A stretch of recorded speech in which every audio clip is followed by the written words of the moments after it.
नमस्कार, मैं रविश कुमार। हाथरस मामले में अभी तक इस सवाल का जवाब नहीं मिला है कि रात अंधेरे पीड़िता का शव जलाने का फैसला किसका था, आदेश किसका था। दोनों दो चीजें हैं। फैसला कोई और ले सकता है और आदेश जिलाधिकारी या वरिष्ठ पुलिस अधीक्षक का हो सकता है। इसके जवाब के लिए सीबीआई की जांच के इंतजार की जरूरत नहीं है, सरकार ही बता सकती थी। 48 घंटे तक एसआईटी गांव में रही, अधिकारियों सहित 100 से अधिक लोगों के बयान लिए, मगर इसका जवाब नहीं दे सकी कि परिवार की अनुमति और मौजूदगी के बगैर पीड़िता का शव रात में क्यों जलाया गया। 5 दिन बाद भी जवाब नहीं दिया जा रहा है। मां ने कहा है कि वो कैसे यकीन करे कि जहां से जलाने के बाद फूल चुनकर लाई है, यानी हड्डियां चुनकर लाई है, वो उनकी ही बेटी के शव का है। जबकि एसआईटी की रिपोर्ट के आधार पर आईपीएस और एसपी विक्रांत वीर सस्पेंड कर दिए गए। सर्कल अफसर राम शब्द, inspector Dinesh Kumar Verma, sub inspector Jagveer Singh, head constable Mahesh Pal suspend किए गए। मगर आप सार्वजनिक रूप से नहीं जानते कि शव जलाने के लिए सस्पेंड किए गए या अन्य लापरवाहियों के लिए। हाथरस प्रशासन की तरफ से 2 तरह के जवाब आए। एक के शव जलाने के वक्त पीड़िता का परिवार था जिसे पिता ने गलत बता दिया, यह डीएम ने कहा था।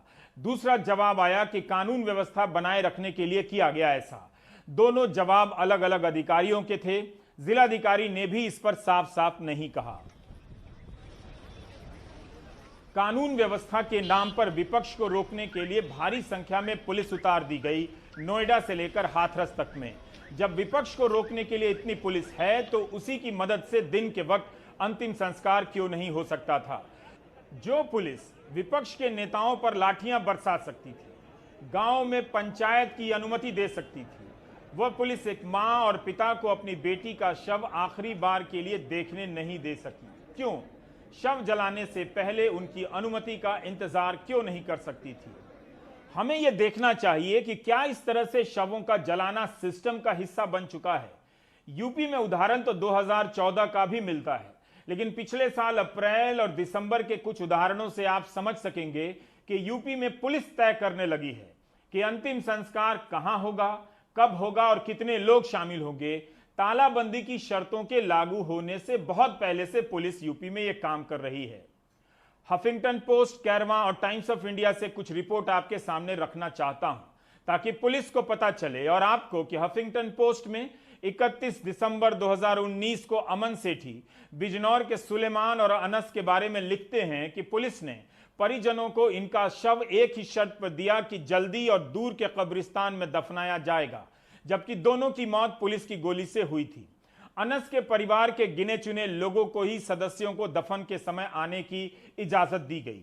बिजनौर के अतिरिक्त पुलिस अधीक्षक विश्वजीत श्रीवास्तव ने हफपोस्ट से कहा था कि अनस और सुलेमान को नेहटौर से दूर इसलिए दफनाया गया था क्योंकि उस समय नेहटौर में हालात बिगड़ सकते थे।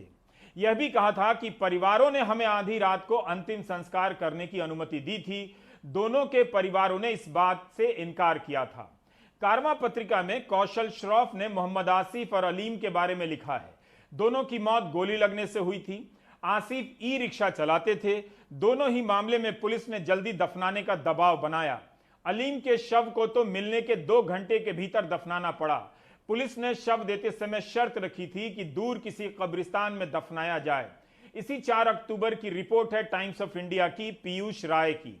परिवार वालों का बयान छपा है कि पुलिस ने मेरठ में नूर का शव देते हुए दबाव बनाया था कि उसी वक्त दफनाना होगा। परिवार उसे मुजफ्फरनगर घर लाना चाहता था, मगर उसी रात दफनाना पड़ा। हाथरस की पीड़िता के परिवार की तरह सुलेमान, अनस, आसिफ, अलीम और नूर का परिवार भी इस क्रूरता का दंश आज तक झेल रहा है। इन मामलों में विपक्ष और मीडिया मुखर नहीं हो सका क्योंकि इनके नाम दूसरे हैं। बेशक राहुल गांधी ने मेरठ जाने का प्रयास किया था मगर रोक दिए गए थे। जो समाज यह पूछ रहा है कि पीड़िता को दलित फ्लैशबैक से चीजें साफ हो जाती हैं। 3 अक्टूबर को 8:31 पर यूपी के मुख्यमंत्री योगी आदित्यनाथ ने ट्वीट किया कि केस सीबीआई को दिया जा रहा है। क्या उसकी अधिसूचना जारी हुई? अधिसूचना जारी होने में 3 से 5 अक्टूबर का वक्त क्यों लगा? नमस्कार, आप देख रहे हैं हल्ला बोल। आपके साथ मैं हूं अंजना ओम कश्यप। आज हम आपको दिखाएंगे वो तस्वीरें जो हाथरस में सामने आई।